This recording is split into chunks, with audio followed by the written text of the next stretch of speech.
Assalamualaikum warahmatullahi wabarakatuh. Kalau Anda sayang anak dan Anda sayang ibu, tonton sampai selesai.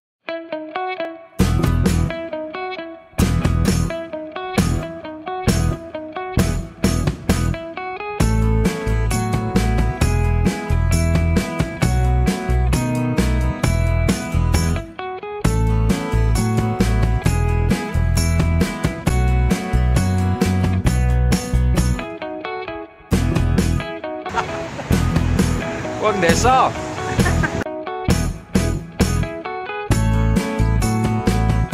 Kali ini saya cerita tentang pengalaman tidak lazim seorang yang hidup di era modern seperti saat ini. Ini obrolan teman saya tentang haramnya asuransi karena mematuhi nasihat ibunya. Ibuku melarang ikut asuransi. Loh, kenapa? Wis pokoknya nggak boleh. Ya pasti ada alasannya dong. Ya karena itu merugikan orang. Merugikan? Maksudnya merugikan itu bagaimana? Ya kan banyak yang bilang begitu. Apakah semuanya begitu atau ada sebagian yang bilang begitu?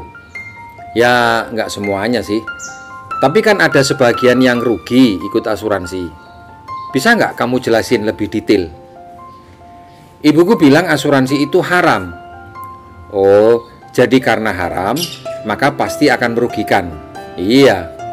Atau karena merugikan sehingga haram? Ya kan sama saja. Ya tentu saja beda.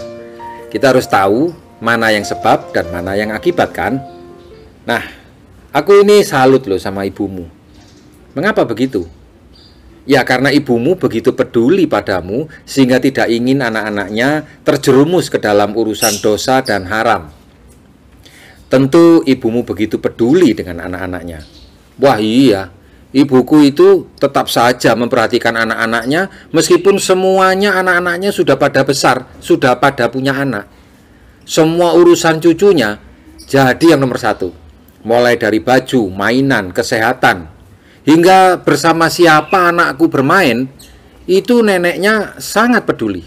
Wah, itulah yang namanya orang tua ya. Iya. Terus sejak kapan ibumu mengatakan asuransi itu merugikan karena haram? Atau karena haram maka beliau bilang itu pasti merugikan? Ya sudah lama sih. Kalau sekarang tahun 2021, kira-kira tahun berapa? Ya sejak aku SD tahun 80-an, nggak pernah mau ditawari asuransi. Mas Budeng, sangat wajar orang tua kita tidak mendukung cara kerja asuransi karena dianggap tidak jelas manfaatnya.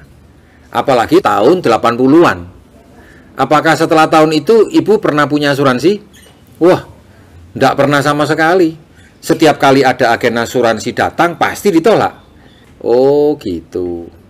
Kamu tahu nggak bahwa asuransi syariah di Indonesia lahirnya baru tahun 94. Apalagi seperti asuransi Allianz berdirinya tahun 2006. Jadi wajar tidak tahu bagaimana bedanya. Karena referensi pengetahuan ibu juga masih terbatas kan? Mas Budeng, boleh nggak aku tanya sama kamu? Dalam situasi seperti begini, banyak PHK, perusahaan gulung tikar, seandainya penghasilanmu itu berhenti hingga 100% dan terjadinya secara permanen, apa yang akan kamu lakukan? Dia berhenti sejenak. Kemudian dia menjawab, itu jawabannya. Jika penghasilanmu berhenti, apakah pengeluaranmu juga berhenti? Ya, tidak mungkin lah. Lalu siapa yang akan menghandle segala kebutuhan dan pengeluaran keluargamu? Jika ibumu yang begitu peduli kepada anak-anaknya hingga cucunya mengalami sakit, dan beliau butuh biaya besar, anggap saja 300 juta deh. Apakah kamu sudah ada dananya? Ya, belum ada. Kamu saja yang masih sehat dan masih berpenghasilan saja belum tersedia dana darurat buat ibumu yang begitu memperhatikan kamu semua. Apalagi kalau income kamu sudah berhenti total secara permanen. Apakah kamu akan membuka kotak amal buat biaya pemulihan kesehatan ibumu sekaligus buat menunjang kebutuhan pengeluaran pribadimu? Wah, ya nggak mungkin itu akan aku lakukan. Kalaupun ada yang bisa menyumbang, bisa nggak dipastikan dananya terkumpul hingga 300 juta? Ya nggak bisa lah. Sekarang aku balik kondisinya. Jika yang mengalami kasus itu adalah tetanggamu, berapa uang yang bisa kamu berikan untuk membantu orang tua tetanggamu? Ya sekitar 100 sampai 200 ribuan gitulah. Nah, sekarang coba kamu hitung. Butuh berapa orang yang bisa menyumbang? Kalau tak hitung, 300 juta dibagi dengan 100 ribu, maka butuh 3.000 amplop dari orang yang menyumbang. Oh, wes angel. Kira-kira kamu butuh berapa lama untuk mengumpulkan 3.000 amplop yang berisi sumbangan 100 ribu? Kalau 3.000 amplop nggak ada isinya sih ya tinggal beli di toko buku aja sudah selesai. Narik daplek kan ini. Kan itu mulai narik wis tangan mundek itu apa kan ini? Ya aku nggak tahu sih. Begini ya, meskipun risiko itu tidak tahu kapan datangnya, tetapi saat sudah terjadi, maka pasti kita membutuhkan uang. Meskipun setiap orang bersedia membantu, tetapi kamu juga tidak tahu pasti berapa lama dana sumbangan itu akan terkumpul. Itu pun belum tentu kamu mau melakukannya kan? Mengapa? Ya karena peristiwanya belum terjadi. Sekarang aku mau tanya, jika ada yang bersedia memberikan santunan 300 juta dalam waktu 1 hari, langsung ditransfer, tidak dianggap hutang. Kau ini cari siapa? Dan dananya pasti kamu akan terima, serta peruntukannya itu jelas untuk biaya pengobatan sakit berat ibumu. Akadnya pun juga jelas sebagai dana tolong menolong. Apakah kamu anggap hal itu sebagai sebuah program kebaikan atau sebaliknya? Wah, ya mana ada program seperti itu? Kalau saya katakan ada, bahwa ada lembaga yang bertugas untuk mengumpulkan orang-orang yang bersedia saling membantu anggota lainnya dengan uang mereka, apakah kamu bersedia untuk bergabung? Ya tentu saja.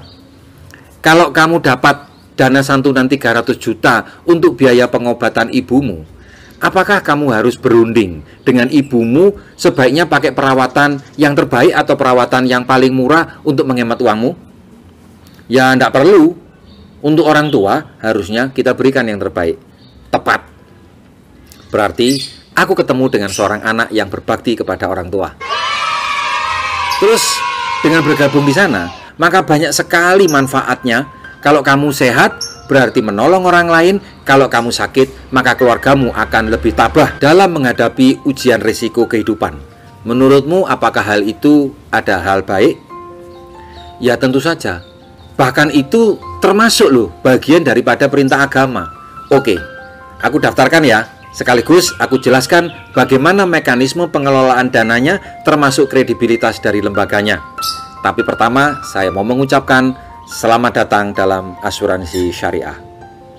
Rekan-rekan, kadang-kadang Anda tidak perlu berdebat dengan prospek Anda tentang segala macam persepsi salah yang sudah terlanjur melekat, atau Anda berdebat tentang dalil halal atau haram.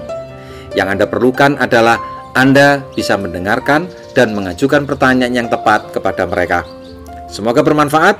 Jaga kesehatan, gunakan masker, makan nutrisi yang berkualitas, olahraga yang teratur, cuci tangan pakai sabun, dan jaga hati Anda dengan klik subscribe dan nyalakan notifikasi loncengnya.